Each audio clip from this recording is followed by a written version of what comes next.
Welcome to Velocity, the Vista Chamber podcast. I'm your host, Chamber CEO Rachel Beld, and it's my privilege to interview the movers, shakers, and change makers impacting our amazing Vista community and beyond. And today, I am so excited to welcome U.S. Representative Mike Levin, who represents California's 49th District, which includes Southern Orange County and North County, San Diego, including Vista. And Congressman Levin was elected in 2018 and reelected in 2020. He grew up in Orange County, attended Stanford University and then Duke University School of Law. And prior to his time as a U.S. Representative, Congressman Levin's career focused on clean and sustainable energy.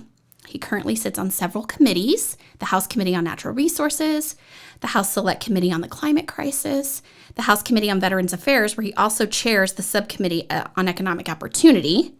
And according to his website, he also participates in 25 caucuses or task force, which I won't name now, but we'll link to in the show notes.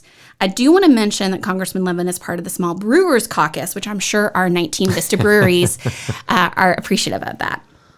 So Congressman Levin lives in San Juan Capistrano with his wife, Chrissy, and their two small children, which are adorable, by the way. And so welcome, Congressman Levin. So nice to have you here. Thank you, Rachel. It's great to be with you. Thank you so much. Okay, so I'm going to just jump right into my questions. How did you decide to run for office? Was there a specific event or specific moment where you said, that's it, I'm running for office? There was. Well, first of all, I've been interested in public policy and specifically a lot of the policy making around climate change and the environment for a long time, back since my college days, and was a poli-sci major and then wound up doing something called a CORO fellowship. So CORO is a public service fellowship for people who are interested in different types of public affairs. That was very interesting to me. Learned a lot about campaigning and how difficult a campaign can be, but also how exhilarating it can be. And wound up going to law school in Durham, North Carolina at Duke, where I wanted to pursue more environmental law and also public law. And when I got back to Southern California, I knew I wanted to be involved in government, in policymaking, and in politics as well, and basically have been straight through in one way or another. Mm-hmm. And I'd been asked a number of times to run for office before, whether state office, local office, or federal office. And in fact, I'd been approached about running for Congress before, and the timing was never right. My wife and I, we got married in 2011. Mm-hmm. We had our son in 2012. We had our daughter in 2014. Mm-hmm. So when I was approached about running throughout those years, it just didn't make any sense. And I did all I could to help Secretary Clinton in 2016. And I was actually in New York City at the Jacob Javits Convention Center when the election results came in. And I decided right then and there, that night on into the next morning on the plane ride home from New York to LAX, mm-hmm. that I was going to seriously look at running. Mm-hmm. Had to, talk to my wife, had to talk to the most important person about all of this, and also had to speak with people that I respected and trusted about whether I had a path to win. Mm-hmm.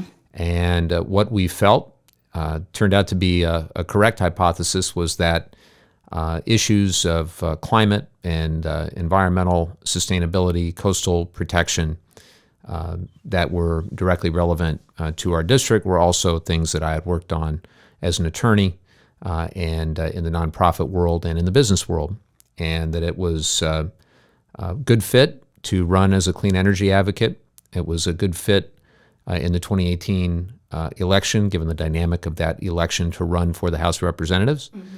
And we had a grueling primary. California has a top 2 primary. Mm-hmm. We were very fortunate to come out as one of the top 2, and then we wound up winning in November, and it's been an honor to serve ever since. I've been really fortunate to get to work on a lot of environmental policy, a lot of clean energy policy. Was really honored when the Speaker appointed me to the Select Committee on the Climate Crisis, and have gotten to do a lot on those issues. We still have so much to do. We're mm-hmm. Barely scratching the surface. But also, I think, underestimate if you only watch cable news or mm-hmm. Have a a general view of what Congress does, but a lot of what we do is in the committees where we serve. And in addition to the climate work and the environmental work, I also sit on the Veterans Affairs Committee. And what I did not know, Rachel, was that work would be some of the most rewarding that I do. And I've been honored now to serve as the vice chair of that committee, to chair one of the subcommittees, as you mentioned in your intro. And it's just a great honor to get to do that work. Awesome. Well, I actually have some questions about that later on Great. prepared. So Perfect. we'll jump into it in just a bit. So you mentioned your family, and your family is really important to you. So how does being a parent influence the work that you do? And how does the work that you do influence you as a parent? Well, in a lot of ways. This morning, as is generally the case when I'm in the district, I dropped off my two kids, 9 and 7 years old, at our local elementary school, public school. So I'm very invested in their success, very invested in the success of our public schools and our teachers. I give extraordinary credit to all the hard work that they do. And I think that offers a unique perspective when it comes to public education. And also things like childhood poverty. We saw through the pandemic that there were so many children who were right on the brink of poverty, where they would get perhaps their only meal or their only good meal of the day via free and reduced lunch at school. And so we I think, saw during COVID and continue to see that there are literally millions of kids and well over 10,000 kids just in our district, just in the 49th Congressional District, who were lifted out of poverty because of what we did with the child tax credit. I'm trying to do far more with child nutrition. So all of those issues, that's one way being a parent of young kids impacts me. Another is thinking about the world that they're going to inherit in two ways, Rachel. One is the actual livability and sustainability of our planet, thinking about global climate change, thinking about the impact of our policies as it pertains to the cars we drive, the buildings we build, the power we generate, the way we grow food. All of it is going to impact our greenhouse gas emissions, and all of it's going to impact the livability of the planet for coming decades. And then second is the type of country that we're living in, and making sure that we're adhering to our democratic principles, and that we're standing up for the rule of law, and ultimately that we do all we can to fight for our democracy, because we can't take it for granted, as we now know. Absolutely. Wow. It's interesting. I'm a mom of two kids as well, 7 and 12, and You got a few years on me. just a couple. Yeah. You're closer to the teenage years than I am. It's way too close. But, it's interesting when you talk about the rule of law and leaving the country for future generations. Young children, they understand those concepts so simply. It's so black and white for them about what's right, what's wrong, what's fair, what's not. And it's interesting that you mentioned that. So on the ride, you'd have no way of knowing this, but on the ride to school this morning, I asked my son and daughter, "What do you think democracy is?" And my son said, "Getting to vote." Okay. And I thought, hey, that's pretty good for 9 years old. Pretty good. And they know that their dad is in this position where they can vote me back in or they can vote me out. But ultimately, people get a choice. And I always try to remind myself each day that I get to serve in this capacity, that I represent a district of over 700,000 people, and I only got about 200,000 votes. So there, quite a lot of people that didn't vote at all. And I have to represent them just as well as I represented those who voted for me or those who voted against. But the key was that everybody got a choice. Everybody got a vote. And we have to do all we can to ensure that for people who are legally eligible to vote, that we make it easier. So being in Congress seems like a really difficult job. It sounds really, really hard. And so, but from your perspective, what is the hardest thing about it? Well, that's an easy one. The hardest thing is having to leave my wife and kids regularly. So I'm on the road in D.C. About 130, 140 days out of the year. A typical week, when we're in session, I'll wake up very early on Monday morning and head over to the San Diego airport, and we're wheels up, 8 o'clock. I'm back in D.C. around 4:30, and we're voting by 6:30. And then they're very difficult, very long days in D.C., sometimes late nights, and usually we're out Thursday. So if we're in on Monday, we're out on Thursday. Friday is usually all official business. Saturday is all campaign. And then Sunday, that is a free day. And Wow. free in the sense is I get to make up for being an absent father and absent husband the other 6 days of the week. But it is. I think people would be surprised how much goes in to that week on a typical week. And what I can say is this, though, Rachel. I think I used to work lots of hours as an attorney at a law firm, and that felt to me like more and more difficult of a schedule, because what I do now is work that I really enjoy and that I really find fulfilling. Not to say that I didn't enjoy working at a law firm, but it's just not the same. When you know that you are, and this will sound hokey, but it's how I feel, when you know you're serving something greater than your own self-interest, when you can actually see the fruit of your labor and actually know that you're trying to do some good and make a small dent in how things are done. That's tremendously rewarding, and particularly for a father of young kids. Absolutely. Time away from your family, that's a high price to pay. So the reward has to be there. It has to be worth something to do that. And I completely connect with that. I mean, obviously, running a chamber is a completely different animal, but there's a lot of long hours. And sometimes I work on the weekends, and sometimes we have events, or we have calls that have to be made. And I completely, I mean, obviously I can't relate completely, but I get the gist of, time away from my family. It has to be worth it in order to do it. Well, and to do the job well, you have to put in the work. The harder we work, the luckier we get. I always tell my team, I will never make you work any harder than I work, but I'm going to set a high bar for you. And I think we've got a phenomenal team, both in Washington, D.C. and in California, and on the campaign side as well. They all know that their member of Congress is going to work really, really hard and keep showing up. I was really proud that throughout the pandemic, we kept on doing our virtual town hall meetings, bringing in public health experts. We continue to do that. I always want to err on the side of over-communicating and being in too many places as opposed to too few.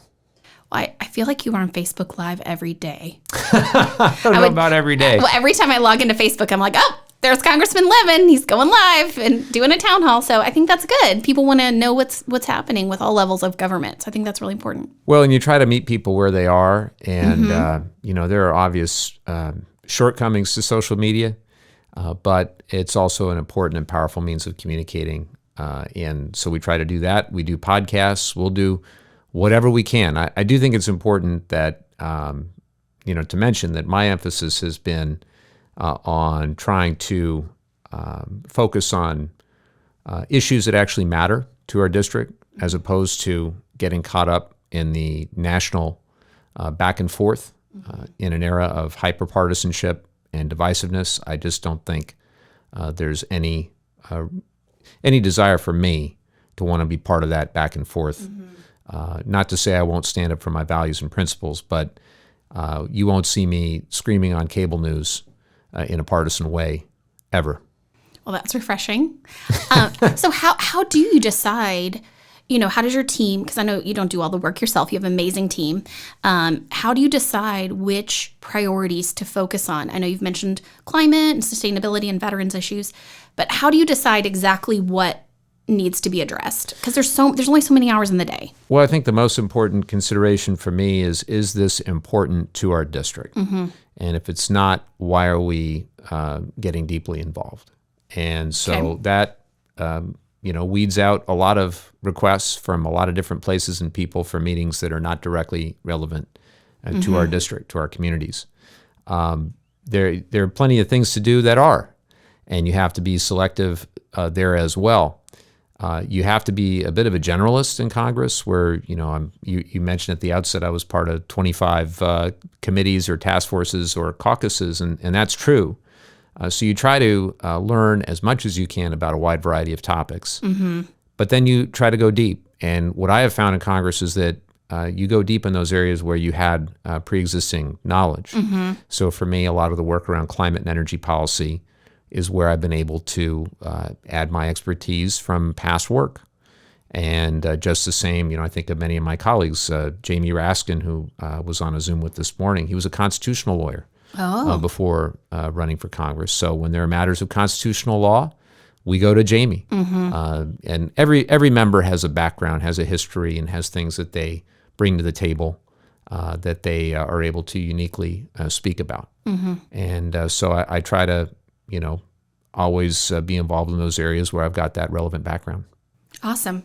So I have here on the table your 2021 progress report, right? Yep. So I want to ask you, so the progress report was released in late December, and I'll link to it in the show notes. But is there anything specific from the progress report that you want to highlight or mention today with me? Well, I think the key to that progress report is that it is the work of my team of people in D.C. and in the district office that makes all that possible. So the progress report talks about the number of constituents that we've been able to help, the number of dollars we've been able to bring back to the district, the ability to help with grants throughout the district, but also the everyday constituent needs where they go to their member of Congress probably skeptically when they have a problem with any federal agency or with the VA or whatever it might be. But our office tries as hard as any, I think, in Congress to really deliver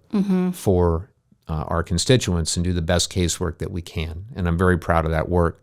Just the same on the legislative side. It takes a great team. And we have a legislative team that has far more experience than I in the machinations of sausage making, as it were. Yeah. But, really amazing people in D.C. And I'm really proud of the fact that we've been able to introduce close to 20 now, I think 18 at last count, pieces of legislation that actually became law. Wow. Which is great. Some members of Congress go 30 years without doing that. So Wow. I'm really proud of that record, and we're going to keep at it. And whenever we can find areas where we can work together, we will. And for me, Veterans Affairs has been a great way to do that, and environmental issues have been a great way to do that, and we'll keep it up. Well, I did see in the report that you had two recent pieces signed into law, the Thrive Act and the Remote Act, which both relate to veterans' educational opportunities and benefits. And so this is where I wanted to ask you about why Veterans Affairs are so important to you, and why, it sounded like that surprised you maybe a little bit that it would be so important to you. Well, I wanted to be on the committee, and I always go back to the relationship that I had with my grandpa, my dad's dad, who was a World War II veteran and who taught me a lot. We were very close, and it was from him that I learned about service and what it meant to serve in World War II as part of the greatest generation. And he always had challenges himself with the VA and all the rest. And I know he'd be looking right over my shoulder when I'm in the House Veterans Affairs Committee, when we're working on legislation. He'd be imploring me to keep at it and to keep helping to try to give back to those who've given to our country. And the reality is that the VA is big and bureaucratic, but we have to do all we can to invest in it and to make sure that it is still there for that next generation of veterans who, many of whom served in Iraq and Afghanistan. Their major medical expenses are going to be coming up. They haven't occurred yet. And when you're looking at the next 20 to 30 years of VA healthcare, making sure that we're ready and that we're investing. And also, my experience with our veteran community locally is that when they are finished with their military service, they're looking for other ways to serve. And that means having a great career path. And so for one example, we passed the bipartisan infrastructure law recently. I want to make sure that every veteran that wants to work in one of those infrastructure jobs can find one of those jobs and has that opportunity to serve the community in a new way. I think there is tremendous promise for continued progress for vets and working in a bipartisan way to achieve our objective to serve them well. Well, it does seem like, despite all of the opposite opinions and different views, it seems as though everybody can pretty much agree that we need to support our veterans. So that's a good thing. One would hope. One Yes. would hope. Maybe they don't want to pay for it. But Okay, that's a separate topic, but definitely it does seem as though there's generally people care about our veterans and want to help them. Yep. The details of how to do that is where we it need gets to do tricky it with sometimes. words and actions. Right. Words and actions. Right.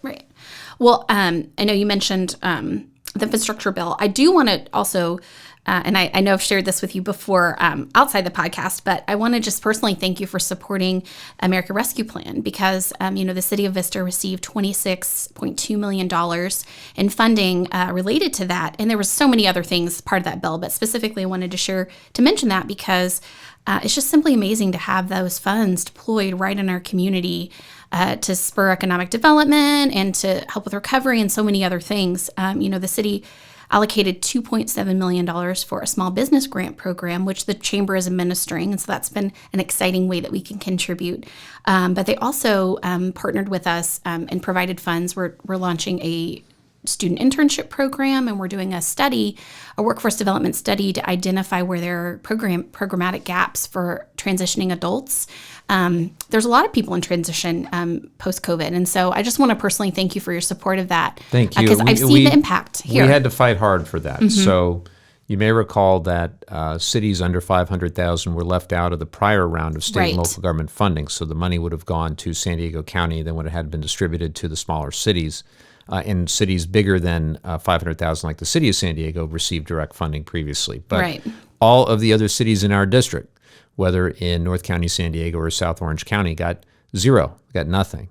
And a number of us said, hey, that's not okay. Right. Because if you're a city of 50,000, 100,000, 200,000, you also have been impacted by this. And we were able to successfully get additional, considerable funds invested. And that dramatically impacted, in a positive way, the ability of cities across our district and really all throughout our region to be able to get through the worst time of the pandemic. And I just encourage everybody to think of where we were, in 2020 and then in 2021 and how far we've come. And we still have a long way to go. There's no question. But the creation of 6 million jobs, getting people through the worst economic and public health crisis, certainly in our lifetimes, but in modern American history. It's been no easy task, but we're on the way, and I think that we're going to have a great 2022. I hope so, and I feel really positive. Today's actually my first day back to work. Fantastic. After being off for a little bit, and it was so nice to be off. But waking up this morning and feeling just energized, knowing I was going to sit down with you today, that was really exciting, and just feeling really optimistic about what 2022 has to offer. So yeah, I'm glad you mentioned that. Got to stay optimistic, Rachel. You have to. Beats the alternative. Absolutely. I am. Speaking legislatively, what do you see a 2022, a focus for 2022 legislatively? Well, I think the focus of House Democrats and I think both Leader Schumer and the House leadership will be to piece together whatever aspects of the Build Back Better Act we can that will pass the Manchin test. You know that we passed the Build Back Better Act in the House in November. Senator Manchin said he would not support it. We have a 50-50 majority in the Senate. So I do think, personally, the $555 billion in climate investment, the tax policies, making it easier for individuals and homeowners and businesses to put solar on the roof or to be able to put in a battery storage system or get an electric car. I think those are all things we're going to fight for.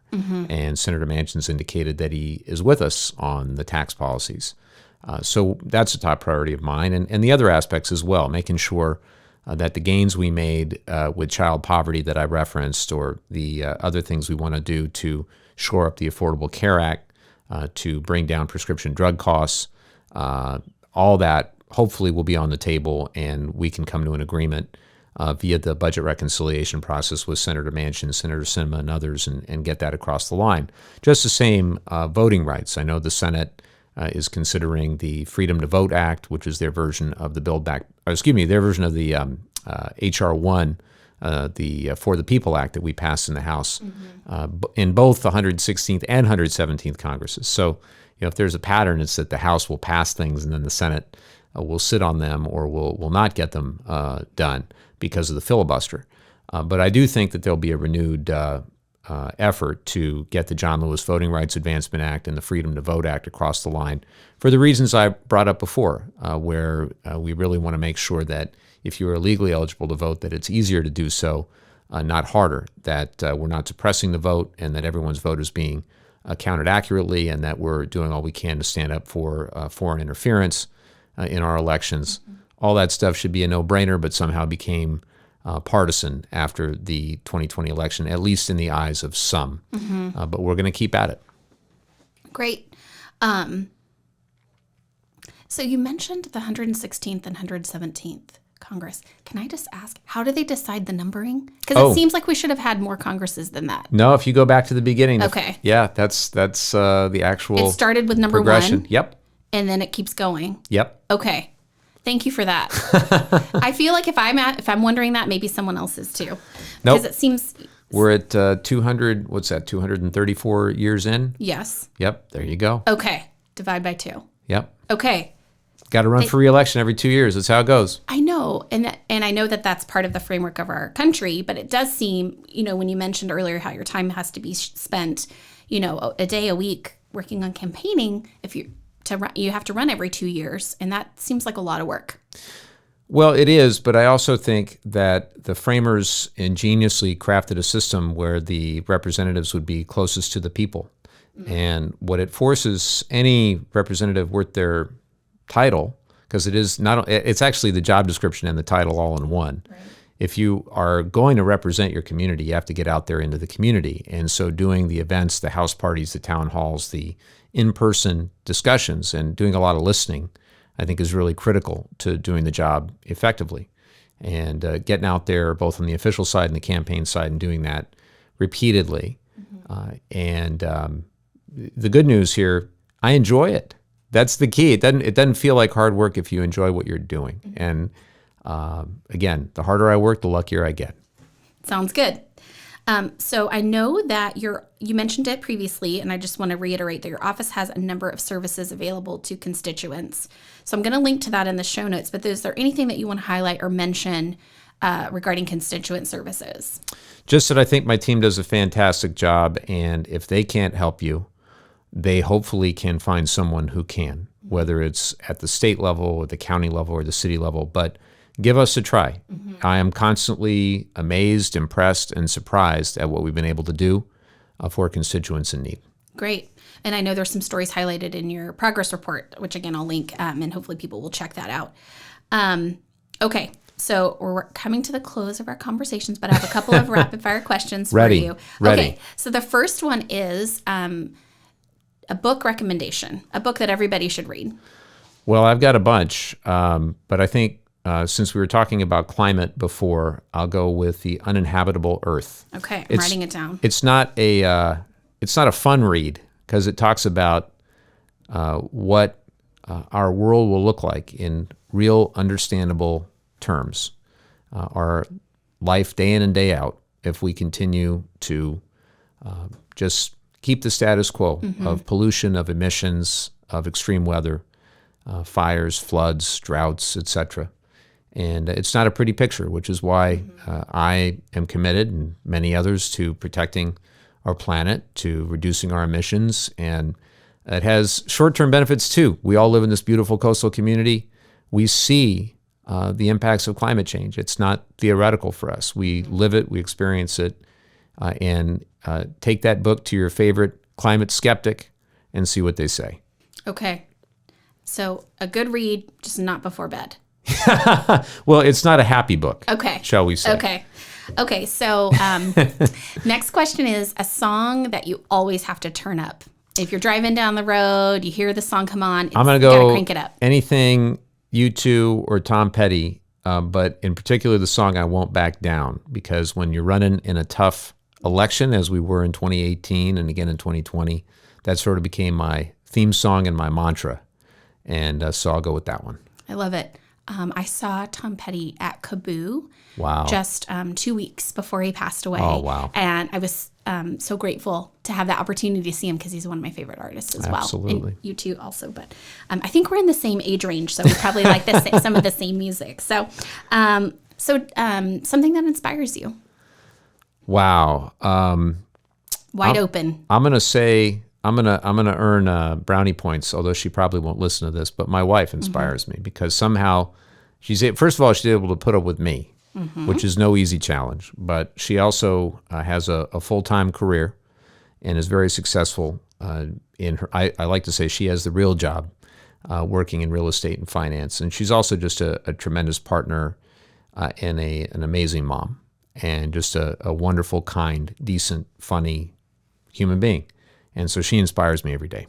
That's great. I've had the pleasure of meeting Chrissy, and she's a lovely person, very kind. So good job. Thumbs up. Thank I you. approve of that answer. As a wife also, I approve of that answer. I married up. That's all I can say. There you go. Okay, last one is a Vista business that you think deserves a shout out. Well, I will go with the one that so originally in 2018, our first campaign office was located in Vista. Oh, okay. And if you went back and looked at my personal credit card bill from 2018, 2019, you'd probably see more Fraser Farms on there than just about anything. So I got to give a shout out to our friends at Fraser Farms for all the good food that they served us all those years and continue to. The best sandwiches and smoothies and sushi and all the rest. Man, I ate that stuff way too much and I love it. They're great. I love Fraser Farms. Absolutely. A great place to go. Thank you so much. Well, I really want to thank you for joining me today and on this episode of Velocity. I hope you'll come back again. I'll do it. I would love to have you back. Hey, if you provide, so for those, you can't see us, but we have this great coffee here in this really cool office where the Vista Chamber is. You provide the cold brew coffee, I'll come back. All right. It's a deal. It's a deal. Thank you so much for being here. And to learn more about Congressman Levin, to access constituent services, or to get involved in the legislative process, just visit mikelevin.house.gov. Thanks, everybody. Thank you for tuning into Velocity, the Vista Chamber podcast, where we hear from the movers, shakers, and changemakers impacting Vista, California. To hear the latest from Velocity, please subscribe wherever you get your podcasts. The Vista Chamber of Commerce is a nonprofit organization which serves as a catalyst to business growth. Visit us online at vistachamber.org.